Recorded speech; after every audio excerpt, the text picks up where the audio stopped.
Hola a todos y todas, espero que se encuentren muy bien.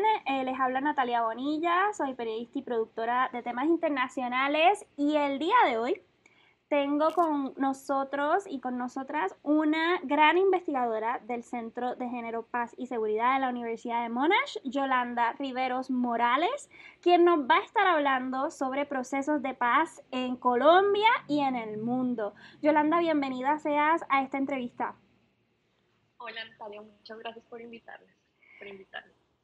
Yolanda, muchísimas gracias a ti por tu tiempo y por esta gran presentación que nos vas a estar dialogando el día de hoy sobre un gran proyecto que tiene la Universidad de Monash en estos momentos. Llevan 3 años el centro lanzando este proyecto que se llama Towards Inclusive Peace, Mapping Gender Provisions of Peace Agreements 2016-2020.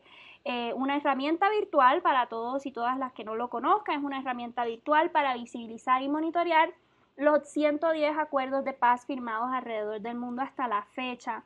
¿Nos puedes contar un poquito de qué trata este proyecto y por qué es importante?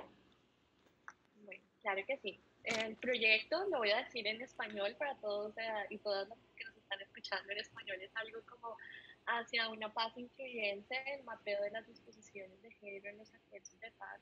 Es un proyecto de investigación financiado por el Consejo Australiano de Investigación y cofinanciado por el Ministerio de Relaciones Exteriores y de Comercio de Australia. El proyecto, como dijiste, arrancó en el 2016 y va hasta el 2020.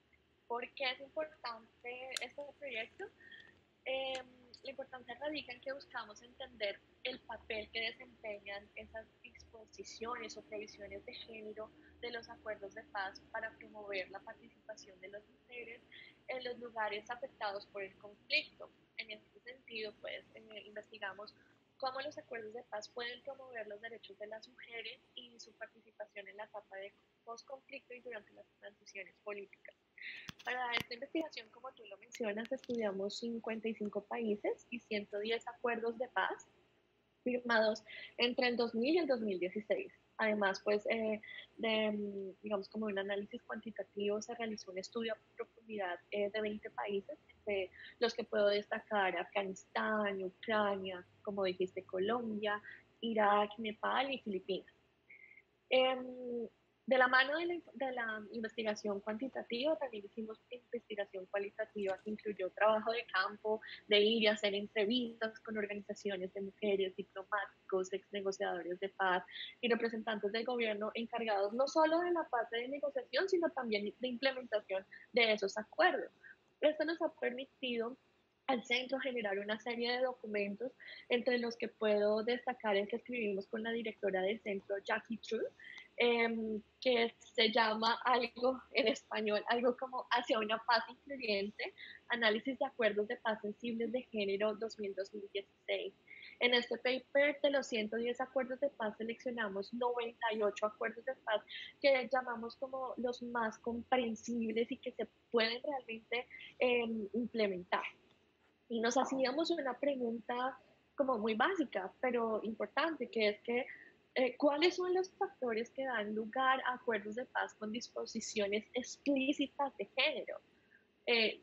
Cuando digo explícitas, no son como las mujeres y los hombres del país o algo que fuera explícito.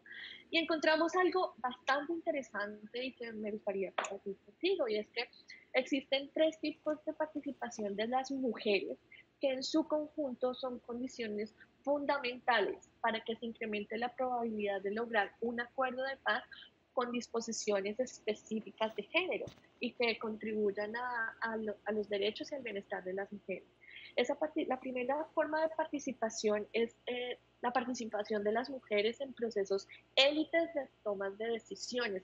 Cuando digo élites es cuando las mujeres participan en las conversaciones de paz o en reuniones de alto nivel o en diálogos no oficiales, pero que de cierta forma apoyan a esas conversaciones principales del acuerdo. Otra forma de participación valiosísima es la representación política de las mujeres en el Parlamento. Este resultado sugiere que a medida que aumenta el número de mujeres en el Parlamento, la diversidad de las, digamos, experiencias de guerra, conflicto e inseguridad que han vivido las mujeres o que han experimentado pueden articularse y traducirse en demandas o en reclamos, digámoslo así, efectivos para el Estado, frente al Estado. Y finalmente la participación de las mujeres en las organizaciones de la sociedad civil es clave, es fundamental. Esa participación se refiere, por ejemplo, a la libertad que tienen las mujeres para participar en debates públicos o en conferencias públicas. También la participación de las mujeres en estas organizaciones civiles activamente, una participación activa, y sé que esto te va a gustar porque también encontramos que la representación de las mujeres en los medios de comunicación es clave, es fundamental. Bueno, de la mano encontramos también algo muy interesante y es que existe una relación muy importante entre la adopción de los planes de acción nacional sobre mujeres, paz y seguridad y la probabilidad de lograr acuerdos de paz con provisiones de género. También de la mano encontramos que cuando hay una tasa de fertilidad alta, es menos probable lograr acuerdos de paz o que contengan disposiciones de género. Entendamos que la tasa de fertilidad es digamos, una proxy para medir equidad de género. Y eso quiere decir que a mayor fertilidad, menor o mayor inequidad y por tanto es menos probable que se incluyan provisiones que contribuyan a los derechos de las mujeres. Y finalmente, fue algo que es bastante interesante y que me llamó particularmente mucho la atención fue que el gasto militar como porcentaje del Producto Interno Bruto, cuando este gasto se incrementa, hace menos probable que los acuerdos de paz incluyan disposiciones de género. Esto está fuertemente relacionado con la naturaleza militarizada de los procesos de paz y cómo eso puede contribuir, por ejemplo, a la reducción de otros gastos en el área social o económica que pueden apoyar directa o indirectamente la participación de las mujeres en los acuerdos de paz. Bueno, esa es como la primera fase de nuestro proyecto de investigación. A partir del 2019 empezamos como una segunda fase y era bueno, pero con estos acuerdos, ¿cómo se están implementando? ¿Qué está pasando para las mujeres? ¿Cómo están participando las mujeres en la etapa de implementación de los acuerdos de paz? Entonces, en este sentido, nuestros hallazgos son también bastante importantes porque encontramos que en esos acuerdos que estudiamos, en promedio solamente 4 de 10 disposiciones de género se están implementando efectivamente y están llegando a las mujeres. También encontramos que no hay una relación entre los años transcurridos desde que el acuerdo de paz fue firmado pues que la provisión de género se implemente. Uno siempre piensa, ah, no, es que el acuerdo de paz está muy joven y tenemos que esperar unos años más hasta que las provisiones de género se puedan implementar. Encontramos que eso no es tan cierto. Además, encontramos que las disposiciones de género que abordan los temas de violencia contra las mujeres, los problemas de justicia en el posconflicto y el empoderamiento económico de las mujeres son las que tienen un nivel de implementación más bajo en todos los acuerdos que analizamos. Wow. Y por el contrario, las disposiciones de género relacionadas con la participación formal o informal de las mujeres en procesos élites de negociación y esas que se refieren a los instrumentos de los derechos humanos son las disposiciones con un nivel de implementación más alto. Eso es como a grandes rasgos un resumen de todo nuestro proyecto y de los hallazgos que hemos hecho. Wow. Hay tres puntos que me gustaría simplemente puntualizar y aclarar para beneficio de quienes vean escuchen este audio. Uno sobre esta naturaleza militarizada de los procesos de paz, ¿no? Porque creo que mucha gente quizás no entiende esa gravedad, ¿no?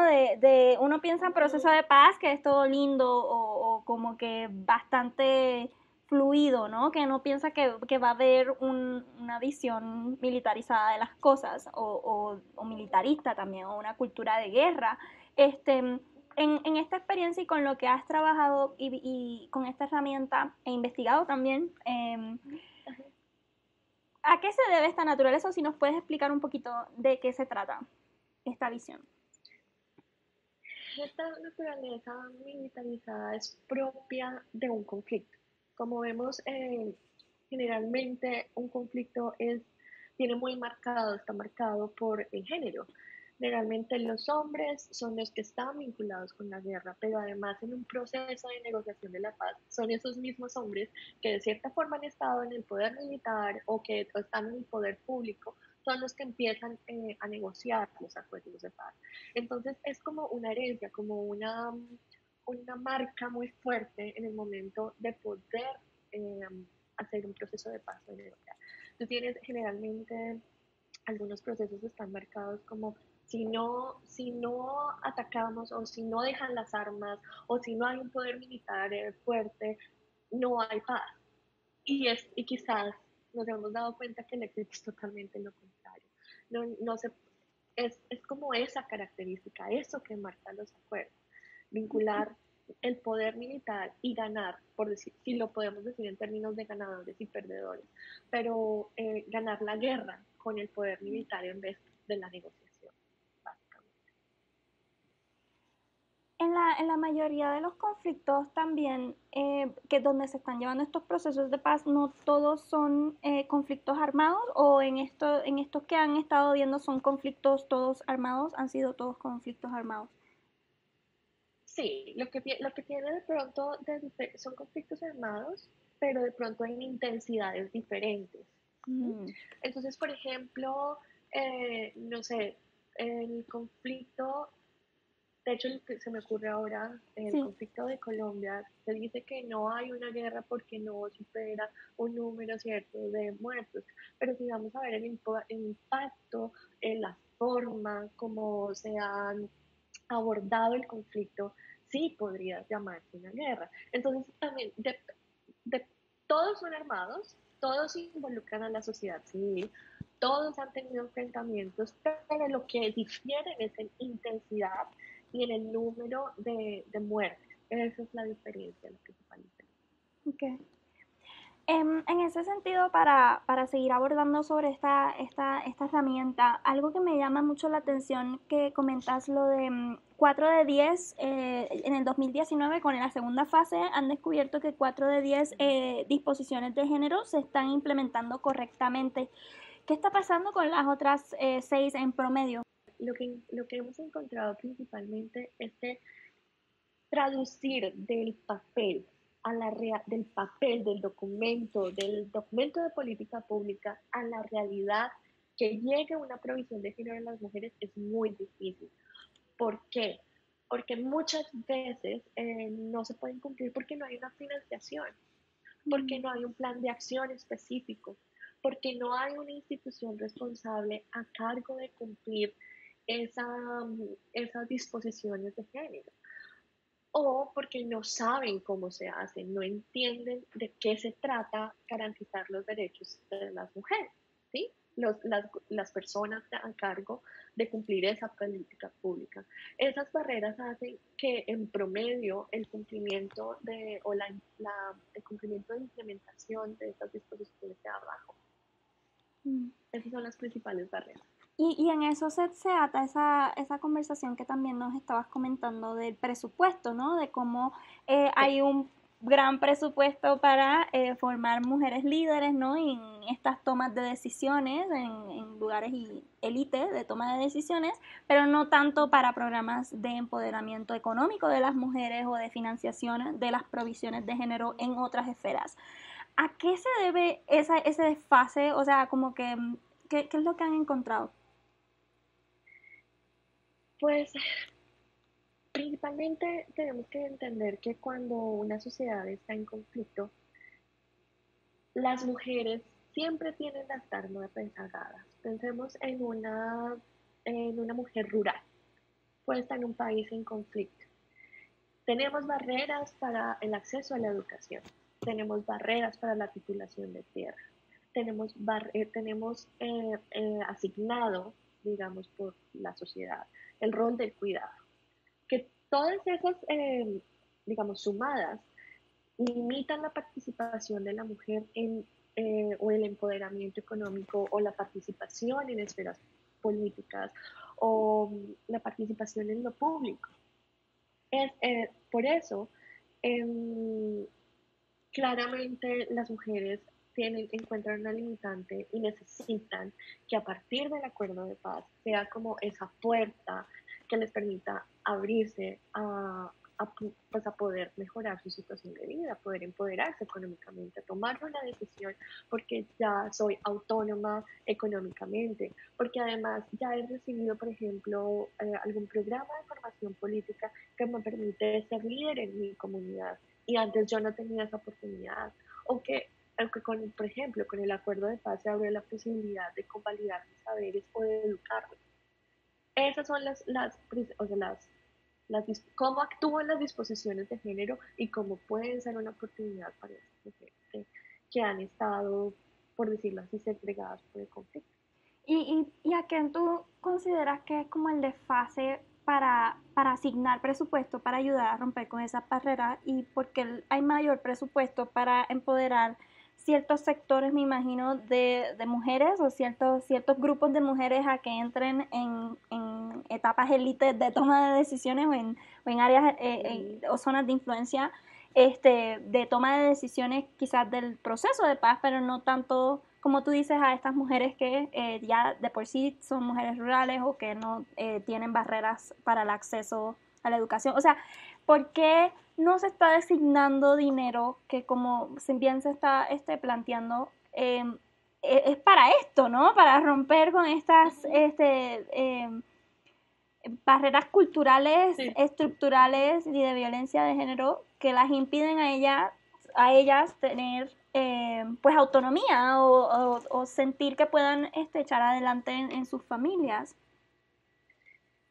Básicamente, y lo que yo podría decir es cómo es la estructura. Y la, primero es estructural y segundo es de qué tanta fuerza tienen las mujeres, su movimiento dentro de la sociedad.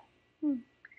En la medida en que las mujeres y los movimientos de mujeres tienen más fuerza y pueden exigir y pueden visibilizar precisamente por qué se requiere financiación, por qué se requieren programas de empoderamiento, por qué se requiere educación, por qué las mujeres están en desventaja, por qué las mujeres necesitamos más de esto y no de lo otro.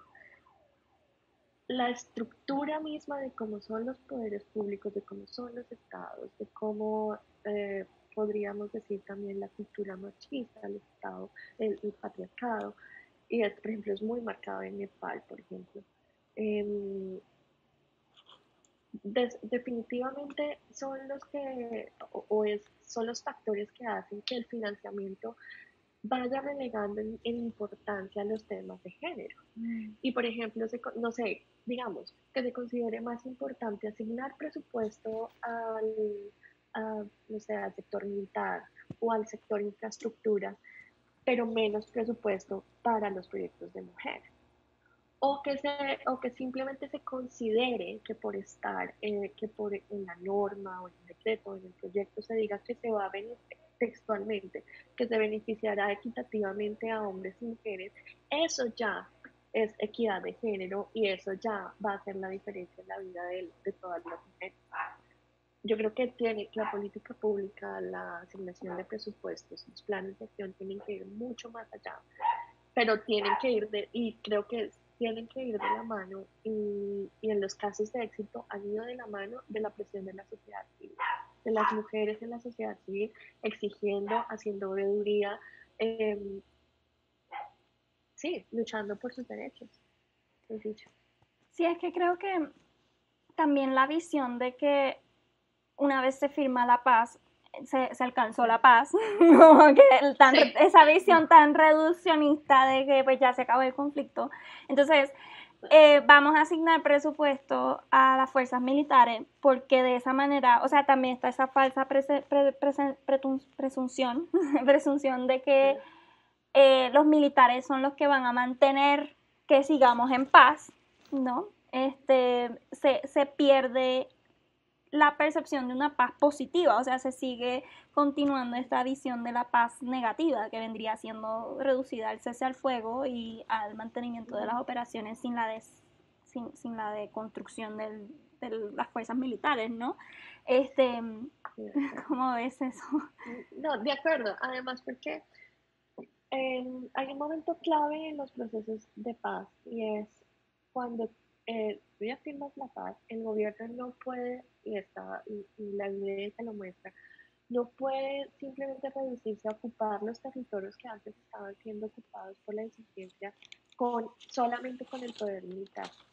Los primeros eh, tiempos, digamos, ¿no? Los primeros momentos de paz, es fundamental, sí, que el Estado llegue a asegurar los territorios que han estado en disputa con la insurgencia, pero además tiene que llegar con toda su oferta pública, tiene que llegar con educación, tiene que llegar con salud, tiene que decir a esos espacios que han sido ocupados y que el poder del Estado ha sido reemplazado por la insurgencia, tiene que decir, mire, aquí llegó el Estado. Y aquí llega para beneficiar a hombres y a mujeres y para escuchar cuál es la necesidad de las mujeres, para decirles, ok, nosotros entendemos que a ustedes la guerra las ha afectado diferencialmente, tenemos que llegar con esta oferta. Y precisamente por eso es importante la financiación, por eso es importante una visión desmilitarizada de la guerra, por eso es importante incluir a las mujeres, hasta que no se incluya a las mujeres no va a haber paz. En la región de Latinoamérica hemos visto varios acuerdos que han tenido lugar en estos pasados años, entre ellos los de Guatemala, Honduras y Colombia, que han sido los seleccionados por el proyecto.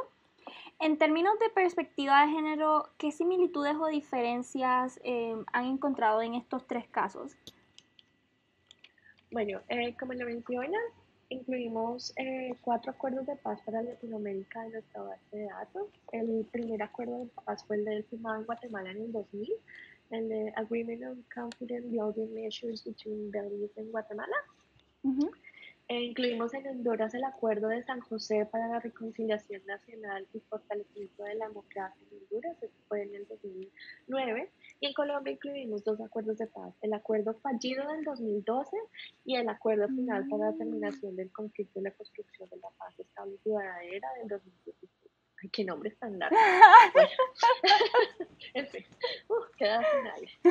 Bueno, las similitudes en temas de género es que Guatemala, Honduras y el acuerdo fallido del 2012 de Colombia, ninguno tenía provisiones de género.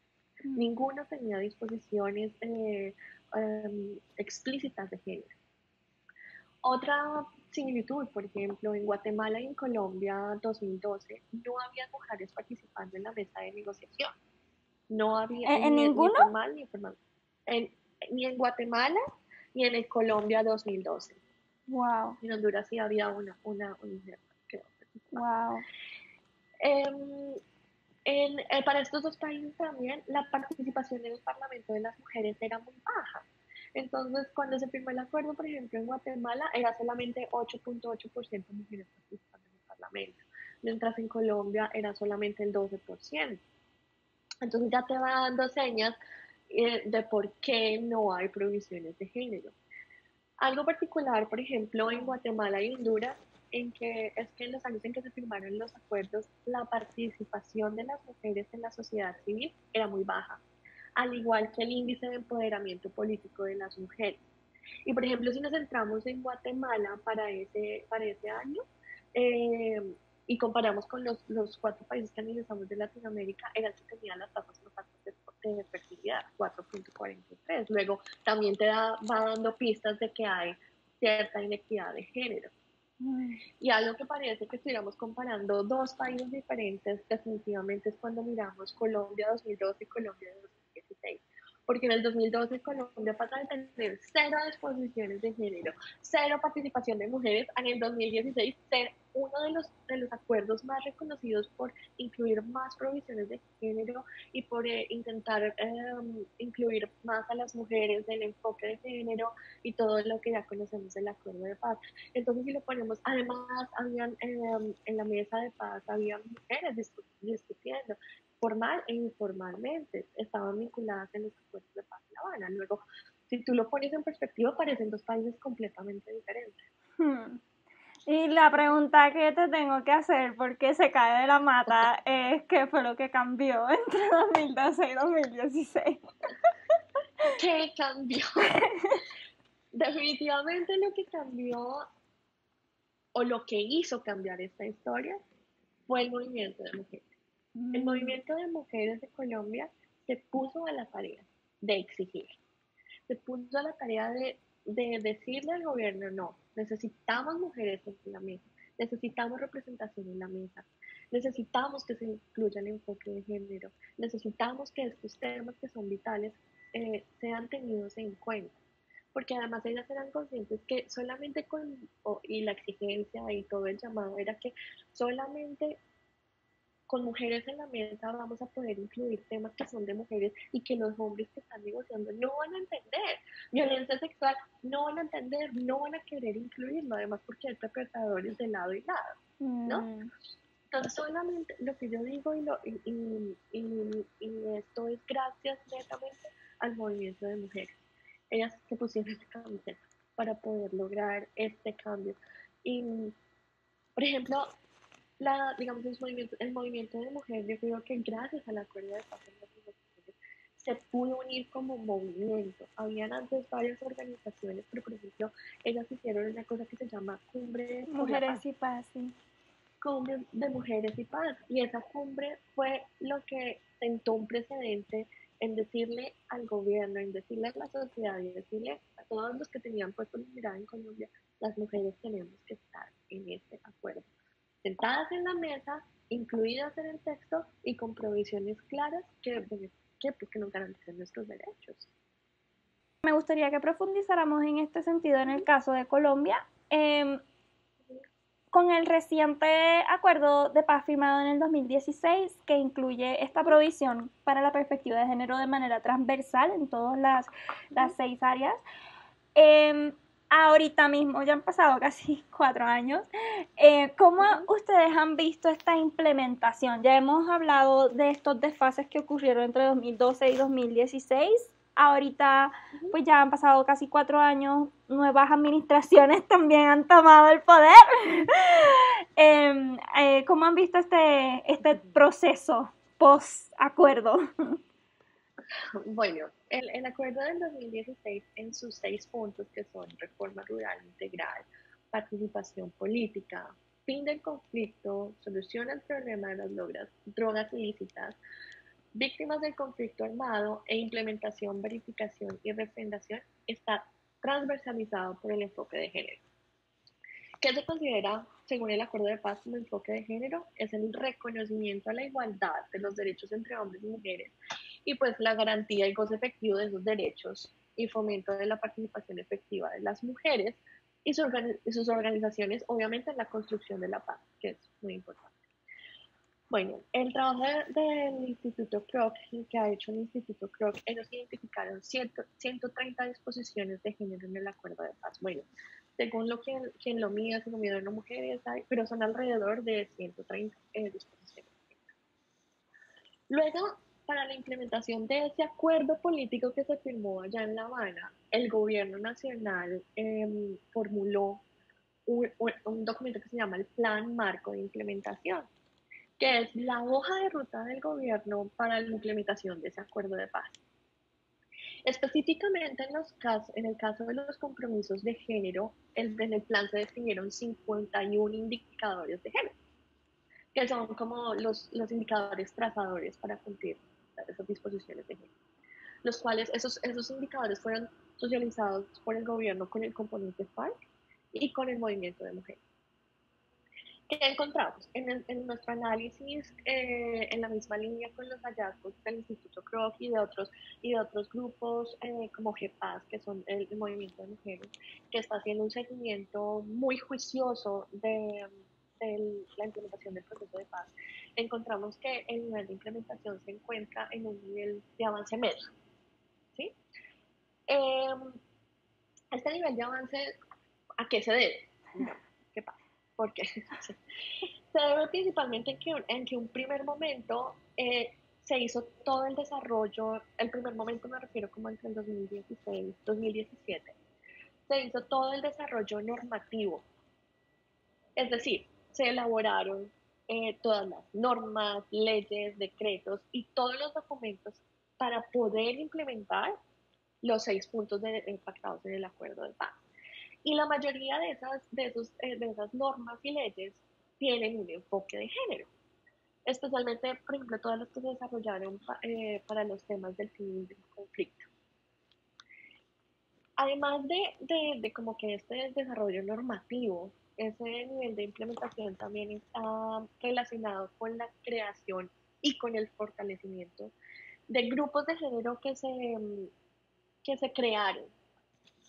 No solamente las nuevas instituciones constituidas a partir del acuerdo de paz, como por ejemplo la Justicia Especial para la Paz o la Comisión de la Verdad, sino también en instituciones tradicionales del gobierno, como por ejemplo la Fiscalía General de la Nación. Ellos crearon sus nuevos grupos, sus nuevos grupos de género encargados en transversalizar el enfoque de género en su institución. Y eso, pues, también contribuye mucho a que haya un avance medio en temas de género. Ese, pero además es muy interesante porque es un proceso como de arquitectura institucional, que podemos decir, arquitectura institucional, está muy marcado por las organizaciones de mujeres. Ellas son las que están encima presionando, diciéndole, bueno, ¿qué va a hacer? ¿Cómo lo va A a ver, hacer? ¿Cómo ¿cuándo? está implementando? Exacto. Y eso pues ha sido fundamental para que estemos como con este nivel de implementación, entre otros. Eso fue hasta el 2017. Y luego en el Sí, 2018 llegaron las elecciones presidenciales. ¿Y qué fue lo que pasó? Hay una transición de poder y todas las transiciones de políticas tienen sus ventajas y desventajas, llamémoslo así. Entonces, claro, no voy a decir que en el 2016 y 2017 se hizo todo y que este avance medio solamente se debe a las etapas tempranas, no, pero en gran parte son los que apuntan los marcadores a que tú lo puedas calificar como un avance medio. Pero ¿qué pasó con la transición? Obviamente toda la transición tiene un proceso en el que tiene un periodo en el que se rezagan lo que se ha llevado, lo que se ha hecho, lo que se ha implementado. Esto tiene además sus bemoles porque venimos a un nuevo partido de gobierno que no está de acuerdo con el acuerdo de paz. Y además que le fue entregado algo que ellos no quieren, de los que no quieren implementar, con lo que no están de acuerdo y lo que han tenido que ir como trabajando y reformando y ajustando también según los intereses del gobierno. No es que no se ha retrocedido, se está trabajando en este gobierno por la implementación, con lo que le toca, con la implementación del plan marco, con los 51 indicadores trazadores de género, con las instituciones de gobierno de nivel nacional. Claro, hubo rezagos aproximadamente de 8 meses mientras que como que se acomodó institucionalmente, porque tú sabes que además cambian funcionarios de alto y bajo nivel, y eso retrasó todo el proceso. Pero nuevamente, cuando ya pasó estos 8 meses de adaptación, pues bueno, se ha empezado otra vez a mover los temas de género. También hubo una rapidez en esos primeros 2 años porque eran los últimos de Juan Manuel Santos, entonces era como que su administración estaba tratando de adelantar a vuelo de pájaro, como le decimos, o sea, como que sumamente rápido todo para que la nueva administración que viniera, pues no tuviera que hacerlo, porque ya el anterior se había encargado hasta cierto punto. Qué fuerte, ¿no? O sea, entonces ahorita la implementación con el COVID y con la pandemia se puso en pausa, me imagino. Pues mira que sí, no. Hay un consejero que es el consejero Archila, yo digo que el gobierno nacional se ha puesto mucho la cabeza en implementar. Esa consejería trabaja 24/7 por la implementación y son los que han llevado a flote la implementación del acuerdo. Y por otro lado, todos los excombatientes, por ejemplo, que están en el proceso de reincorporación, han estado como muy activos y muy también como han tenido muy presente todo lo que está pasando con el COVID y han encontrado cómo pues, continuar con el proceso, pero además vincularse con la sociedad para contribuir con la pandemia, pues, para contribuir a mitigar los riesgos los daños de la pandemia. Actualmente la implementación de este proceso está cumpliendo con las provisiones de género. Bueno, sí.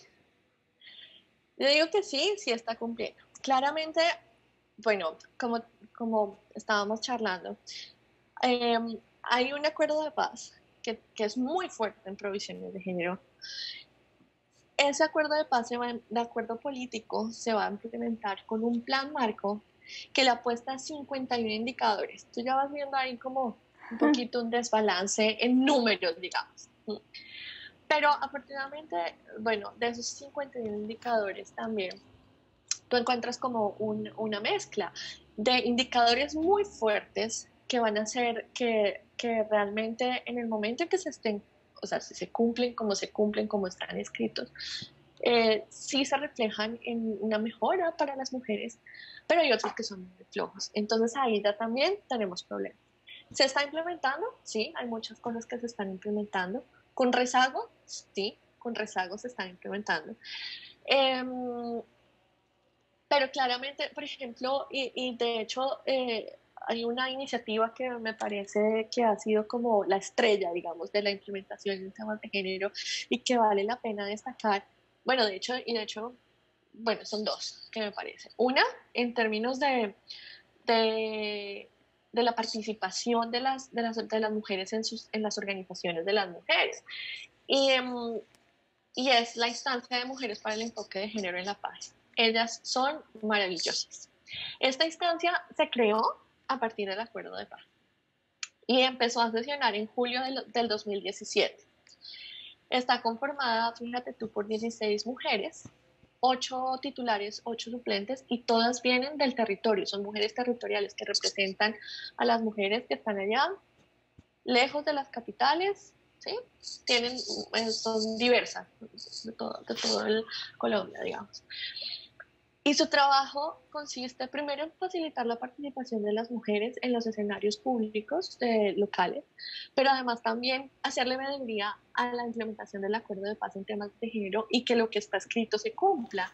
Entonces ellas hacen un papel que es maravilloso, porque son las que están diciéndole precisamente a las instituciones, porque por ejemplo ellas se reúnen con las instituciones del gobierno a cargo de implementar lo que está escrito, y ellas les dicen qué está pasando, aquí estamos mal, aquí estamos bien. Entonces es maravilloso y es una garantía para que precisamente sí se dé la implementación.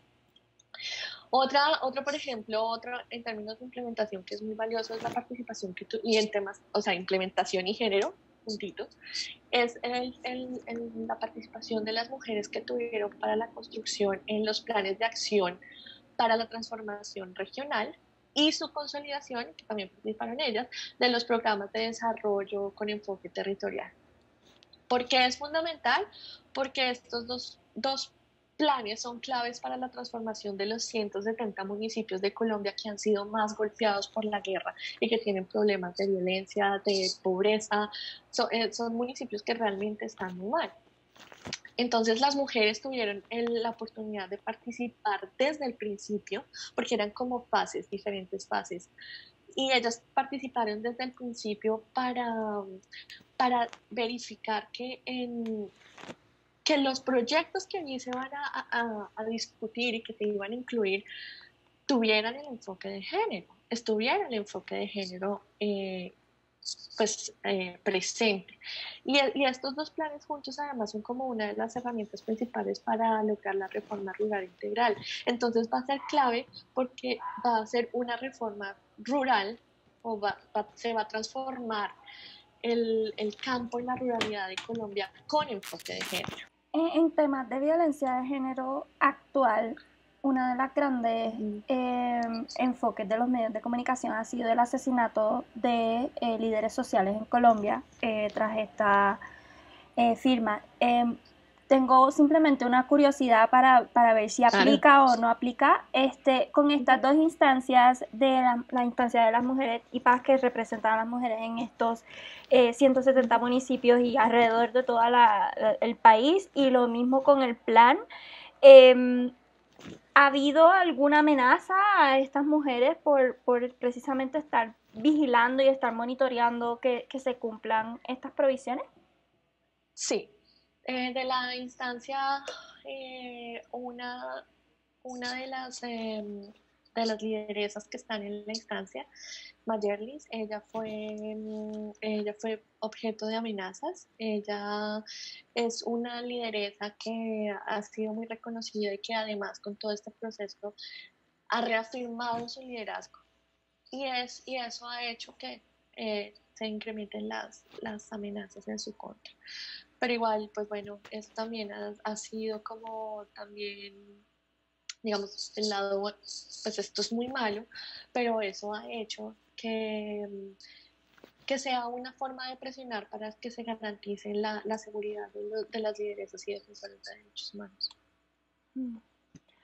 Porque además, de hecho, eso, si lo ponemos en temas de retos, eso es uno de los más grandes que tiene el acuerdo de paz, el poder garantizar la seguridad de los líderes, de los defensores y de los excombatientes.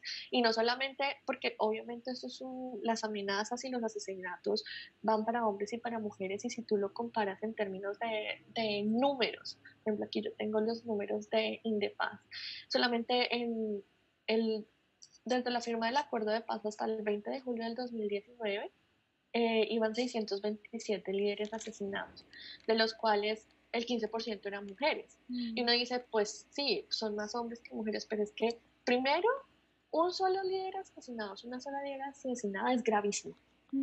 O sea, no es un tema menor.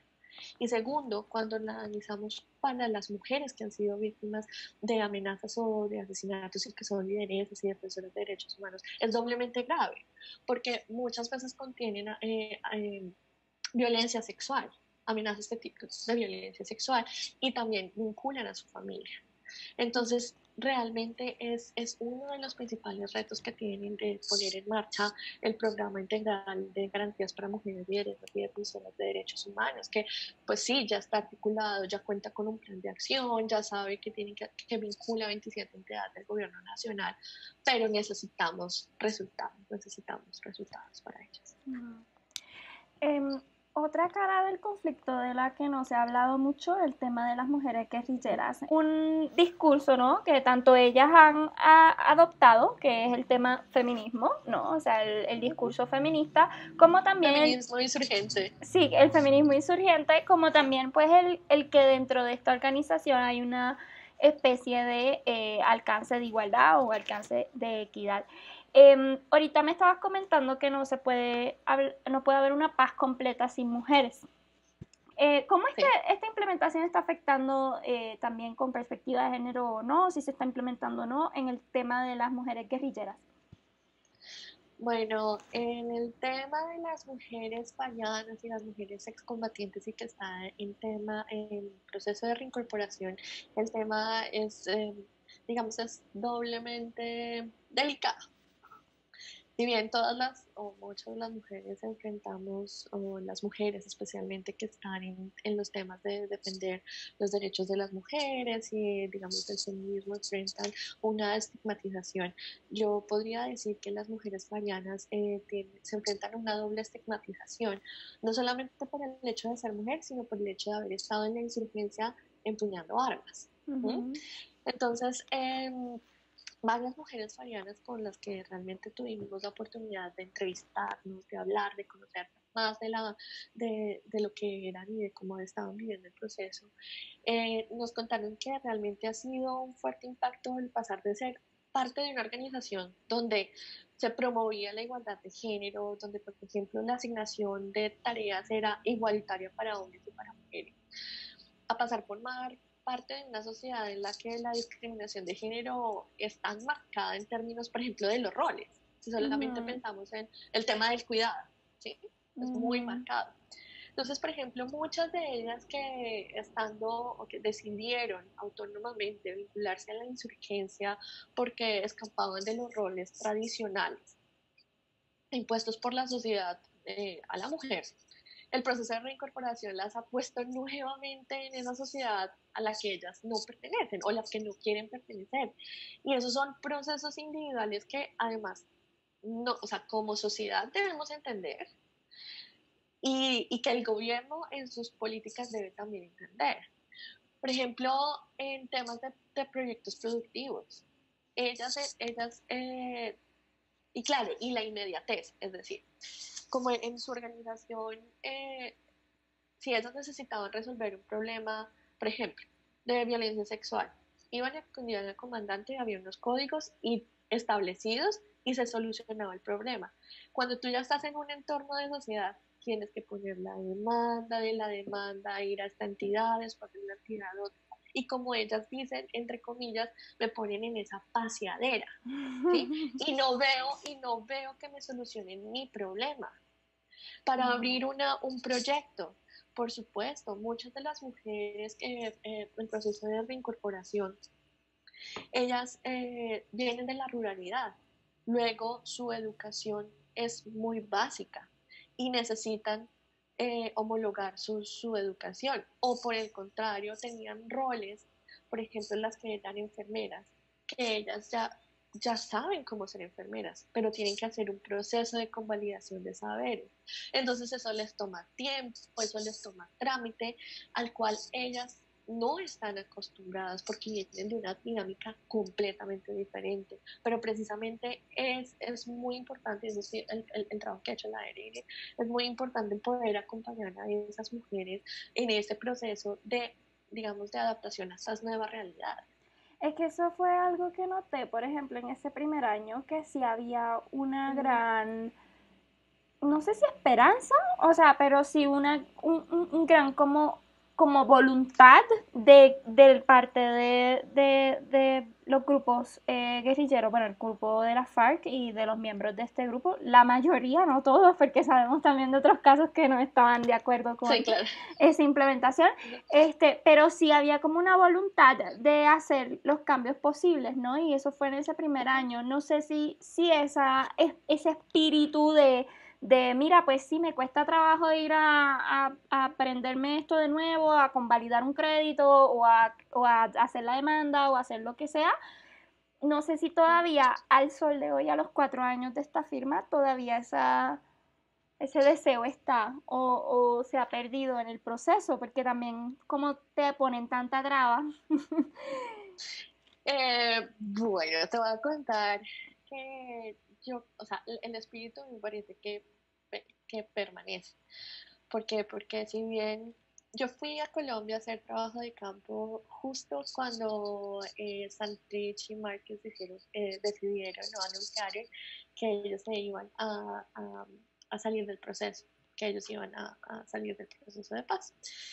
Y yo tenía muchas entrevistas y ellos decían, no, pues es que son ellos, pero mira, aquí somos más, son muchos más los que queremos mantenernos con nuestro proyecto de paz, los que queremos empezar una vida en la civilidad, fuera de la inteligencia, sin dejar de lado nuestras creencias, por supuesto, pero nosotros queremos seguir y las mujeres, yo todas las que tuve la oportunidad de entrevisté muchas que estaban en partidos, o sea, en la contienda política de ese momento porque estaban en contienda política y ellas seguían, no, aquí estamos, aquí queremos permanecer, hay problemas, el acuerdo de paz no es perfecto, pero queremos seguir porque vemos que sí es una opción, sí es una posibilidad y es una decisión que tomamos como organización.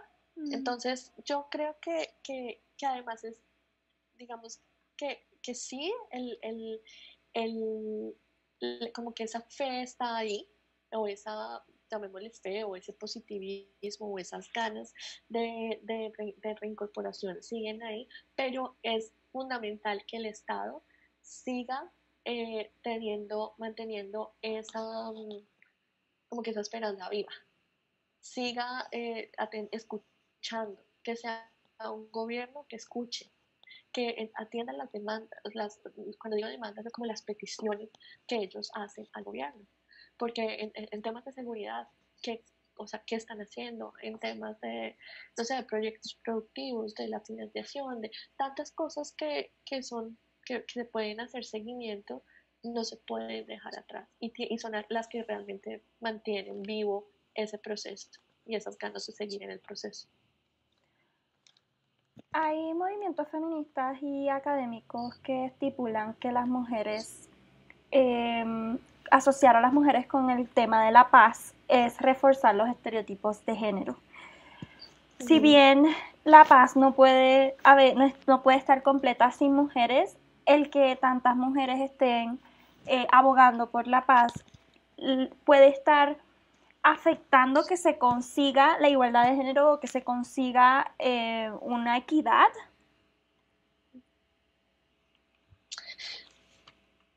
Pues bueno, creo que las mujeres que trabajan por los derechos de las mujeres y por alcanzar la equidad en sociedades machistas como lo son los de muchos países de Latinoamérica, desafortunadamente, pues siempre van a ser blancos de burlas, estigmatización, críticas o de decir que son radicales, no sé. Pero realmente es una tarea que se debe hacer. Sí, que la guerra y que la violencia afectó diferencialmente a las mujeres. Como decía alguna vez en una entrevista, me dijo alguien de una organización de mujeres, la guerra pasó por el cuerpo de las mujeres. La guerra, muchas mujeres fueron víctimas de violencia sexual. Otras madres tuvieron que entregar a sus hijos. Otras madres lloraron a sus esposos y a sus familiares muertos. Otras, por su parte, también decidieron empuñar las armas desde las fuerzas militares o desde la insurgencia. Otras, por el contrario, tuvieron que sufrir o aceptar a regañadientes, como decimos los latinos, aceptar el hecho de los códigos sociales impuestos por grupos de derecha o de izquierda en sus municipios. Cuando se reconozca esa afectación diferenciada, solo en ese momento la sociedad, hombres, mujeres, partidos políticos, todos van a entender por qué es que las mujeres están o insisten en el cumplimiento de los derechos de las mujeres, insisten en la equidad y además insisten en que se cumplan los disposiciones de género tal y como fueron pactadas en los acuerdos. El rol de los medios de comunicación, brevemente. ¿Cómo ves en la implementación de este proceso de paz o en apoyar o en perpetuar las narrativas de conflicto, narrativas de guerra? Pues el papel que juegan los medios de comunicación son fundamentales, como fueron fundamentales en la primera fase de la negociación en los acuerdos de La Habana, para no solamente contarle al mundo qué estaba pasando allá y qué se estaba negociando, sino también para hacer pedagogía del acuerdo y contarle a todas las personas que estaban en los rincones más alejados de qué se trataba el acuerdo. En este proceso de implementación es fundamental contar con medios que sean objetivos, con medios que sean transparentes e imparciales, de forma que no perpetúen esa eterna discusión que se citó, por ejemplo, en países como Colombia, en donde o estás a favor o estás en contra de la paz. O que fue muy obvio en el plebiscito, o votas sí o votas no. Se necesita en este momento unos medios de comunicación que informen qué es lo que está pasando y que le den herramientas para que el ciudadano, desde su libertad, sea hombre, sea mujer, pueda exigirle al Estado. y pueda decirle, usted está cumpliendo o usted no está cumpliendo, pero que no se queden en el discurso de que no a la paz porque Ese pasó discurso esto. No, todavía se sigue perpetuando, o sea, porque yo he ido claro, varias veces y, o sea, pensaría que ya hubieran transformado un poco el discurso, pero si lo siguen repitiendo. no, se sigue repitiendo, sobre todo, ¿sabes? En los medios locales. En los medios locales le hace falta entender la responsabilidad que tienen los medios para poder para poder darle a los ciudadanos herramientas. Es que solamente, además, ¿sabes qué? Para hacerle entender a los ciudadanos es fundamental, y que es fundamental para la implementación, que entiendan que esto no es un acuerdo de gobierno, que entiendan que un acuerdo de paz no lo firma el gobierno, ni el presidente de turno, ni el partido político de turno. Es un acuerdo de Estado. Y el Estado son los ciudadanos y las ciudadanas del país, y son los que exigen y son los que cumplen. Esto no es que ni la paz de Pepito ni la paz de Juanito. No, va mucho más allá. Y solo, por ejemplo, y teniendo claro eso, es como se trasciende, por ejemplo, en países como Colombia, 54 años de guerra. Y si no tenemos diálogos a los medios, se siguen perpetuando las inequidades, se sigue dividiendo a un Estado, a una ciudadanía, y se sigue perpetuando todos los rezagos en los que ha dejado la guerra a un país. Yo creo que ahí tocaste un punto extremadamente neurálgico de todo esto, y es el acuerdo, mira, se me está pegando hasta el acento, y es el acuerdo de gobierno, no es lo mismo que un acuerdo de Estado, o sea, como que una cosa es que creo que también como se ha politizado la paz en el tema de Colombia, o sea, también yendo ahí, estuve también trabajando algunos reportajes y veía la politización de la paz. Era tan y tan fuerte que la gente decía, yo no creo en la paz de Santos, como si la paz de Santos fuera la de alguien, y uno, bueno, pero yo creo en la paz del otro, y uno, pero, o sea, y no creo en la parte de Humberto Calle, que también eso me llama muchísimo la atención, porque quienes llevaban la bandera de la paz siguen siendo hombres, a pesar de ser un asunto femenino o asociado estereotípicamente a lo femenino y a la mujer. Quienes llevaron este proceso en gran parte eran hombres. La gran pregunta que me dejaste también para esa tarea mía que me voy a llevar junto con esta visión desmilitarizada del conflicto también, ¿qué visión podría trabajarse que sea desfeminizada de la paz? Porque también una de las cosas que me estabas comentando ahorita fue que te entrevistaste con hombres que están a favor de la paz y a construir la paz, y que no es solamente mujeres quienes están liderando organizaciones civiles para apoyar la implementación de estos acuerdos. Hay también hombres muy comprometidos con el tema de la paz y también con el tema del género. Y creo que hay que romper un poco también con ese estereotipo de estas cosas, pero me llevo definitivamente esa tarea. Para cerrar esta entrevista me gustaría ya preguntarte, en comparación con otros casos de paz alrededor del mundo que han sido exitosos, ¿qué podemos aprender sobre el rol de las mujeres y que todavía quizás aquí en Latinoamérica nos hace falta entender? Bueno,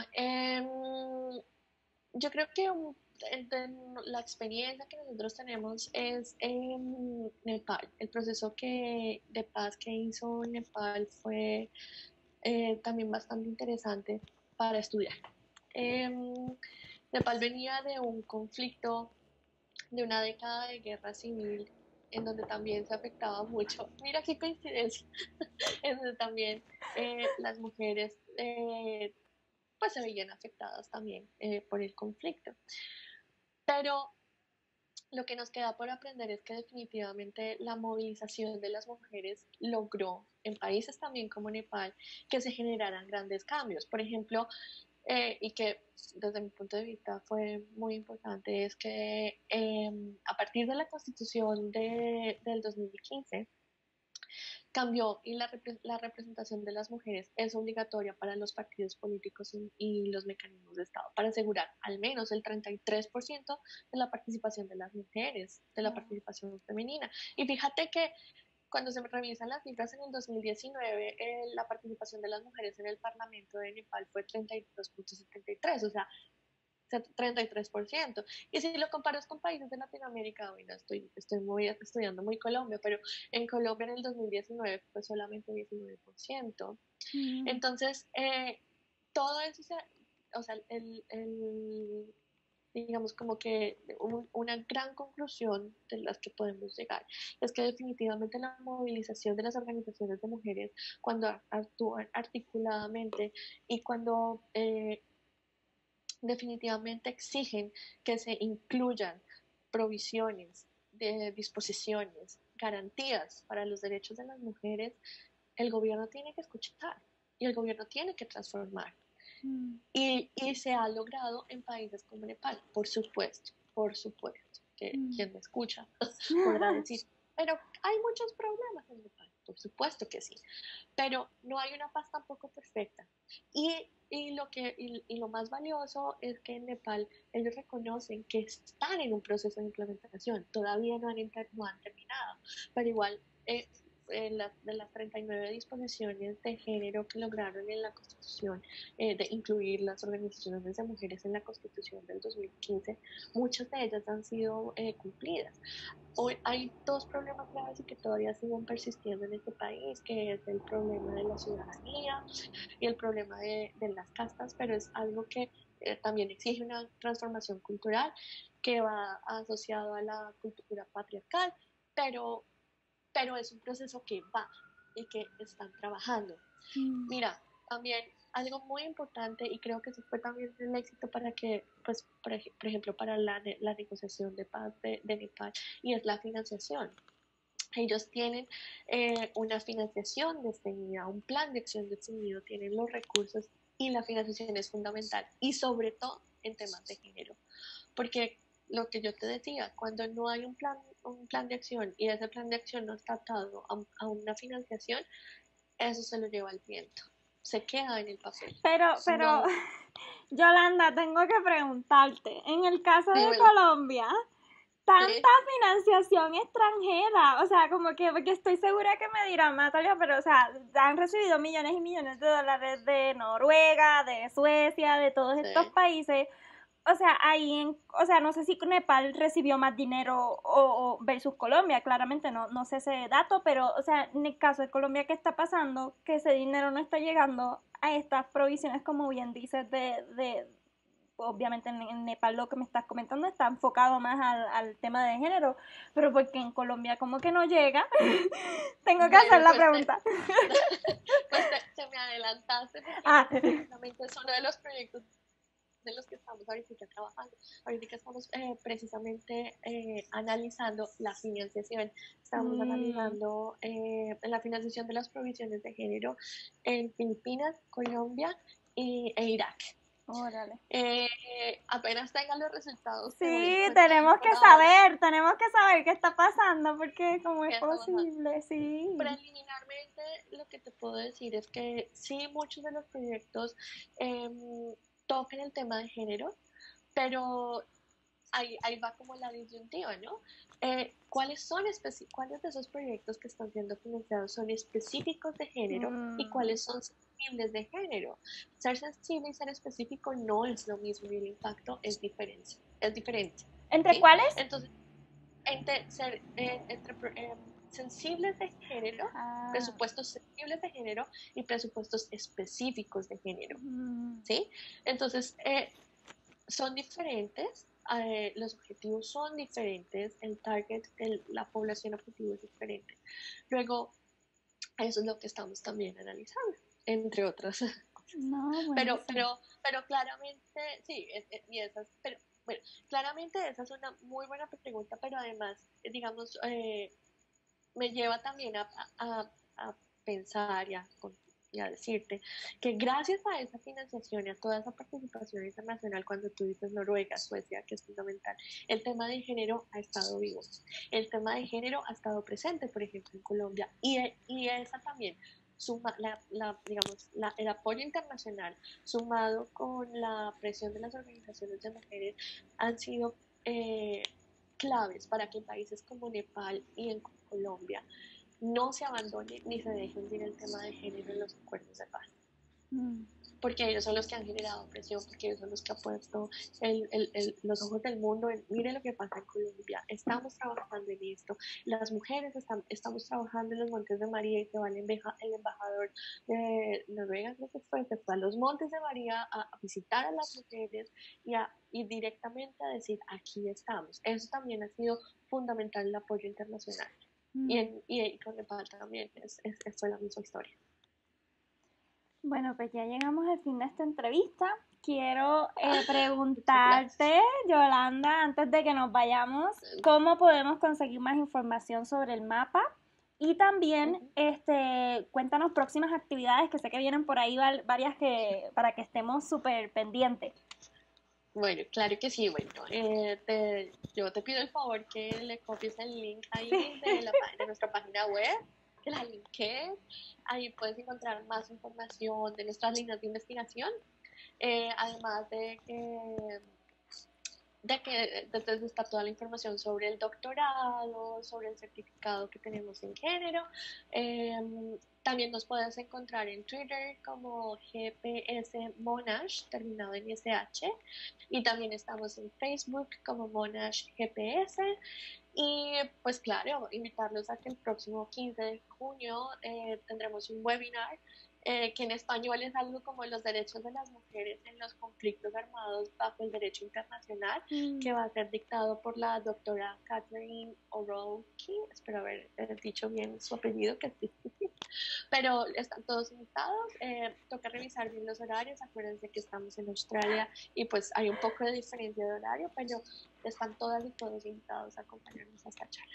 Sí, una vez para las personas que estén sintonizando este audio, recuerden ver la sección de comentarios de este audio, así como en el post y en mi blog, nataliabonilla.org, vamos a tener todos los enlaces de estos eventos y del mapa de Monash para que puedan ahí mismo hacerle el clic y unirse a las redes sociales de esta institución y del Centro de Género, Paz y Seguridad de la Universidad de Monash. Muchísimas gracias, Yolanda, por tu tiempo, por esta plática extraordinaria.